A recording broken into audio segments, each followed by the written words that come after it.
Medina's Farm. Okay.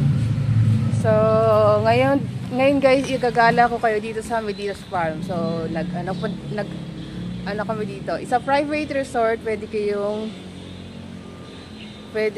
mag-rent dito for a day or day o kaya night o kaya day and night. Mura lang dito sa Medina's Farm.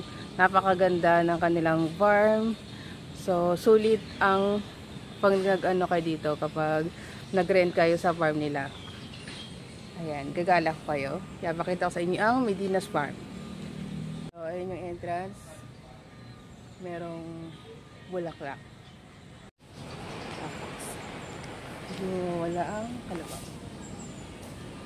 Yun yung trademark ng Medina's Farm. At ang farm, dapat merong kalabaw. So, ayan. So,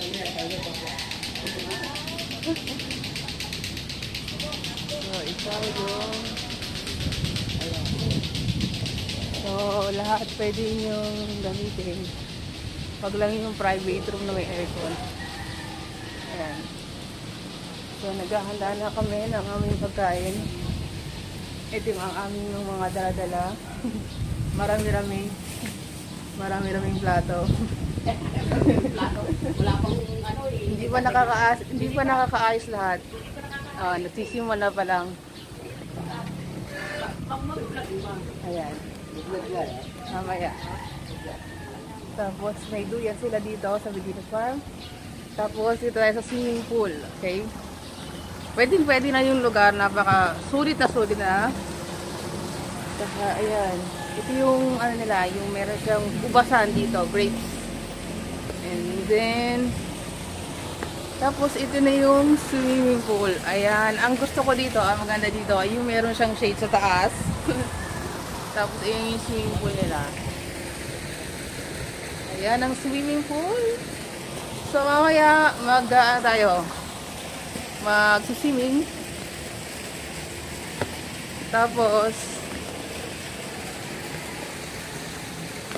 Tapos pwede rin doon sa mga yon, pwede din gamitin.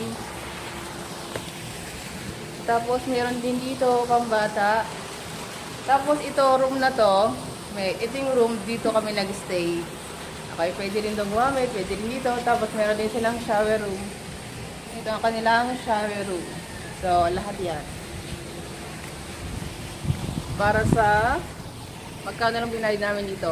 6,000 lang ata. Sasabihin ko sa inyo yung presyo ng Medina's Farm. Ayan. Ano pa ba ang hindi natin nakikita? Mamaya, mag-swimming tayo dito.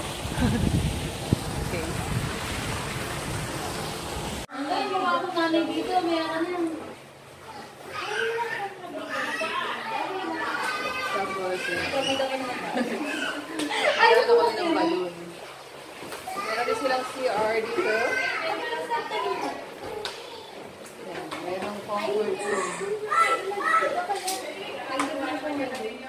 Dito ko may napapwesto.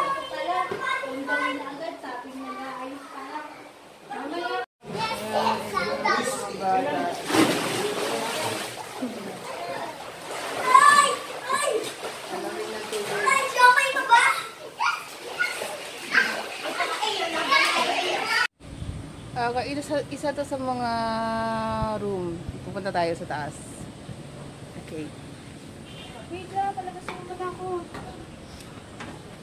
Hindi, pwede na yan. Okay na yan. Tapos, yan, may hagdan siya. Sige lang.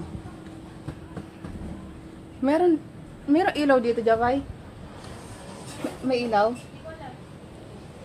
Ayan. So, para siyang kubo. It's like a kubo and then meron 3 higaan. Tapos, syempre may mga bintana. Alam mo parang kubo, bintana. May electric fan. Hindi ko lang saan nakalagay yung switch para sa ilaw. May ilaw naman siya. Ayan, may ilaw siya sa taas and then fan. Tapos may 2 electric fan. So, ayan. Ay, may switch. Andito. Ayun, andito yung switch. Andiyan pala. Okay, ayan. So, igagala ko kayo dito sa Medina's Farm. So, kitang-kita na ngayon yan. Okay, ito to, pagka inarkila nyo, ano kayo dito, tapos, baba tayo sa hagdan. Tapos ito, room private, at may bayad na siya. Ito lang pwedeng gamitin, tapos, ayan. Meron silang mga taniman, ang ganda. Ang daming puno. May mga buko, ganda ng farm nila. Okay, wait. Ang ganitong buhay, nakakaling, ang ganitong buhay.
Papasyal tayo ulit.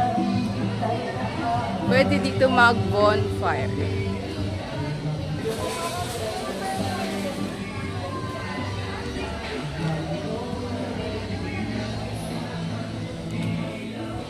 pa ng private room. So may aircon yan. Tapos pwede sila dito mag-bonfire sa gabi. Ayan. Pero may extra bayad. Pwede ka bonfire sa gabi. Ayan. Marami ditong manok, kaagaw sa pangpagkain. Ayan.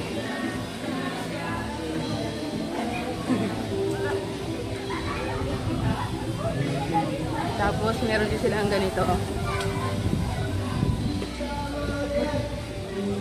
Ayan. Siguro pag na-ayos-ayos to, maganda-ganda din. Parang bahay na nila yung sa kabila.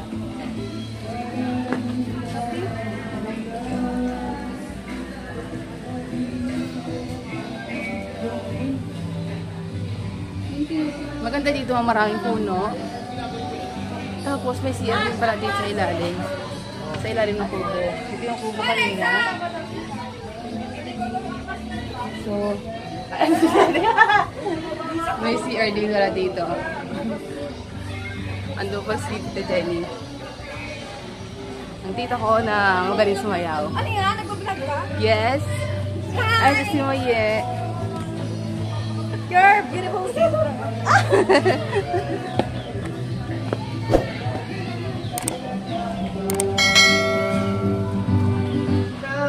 Ayan. Medyo meron ako naipon na video.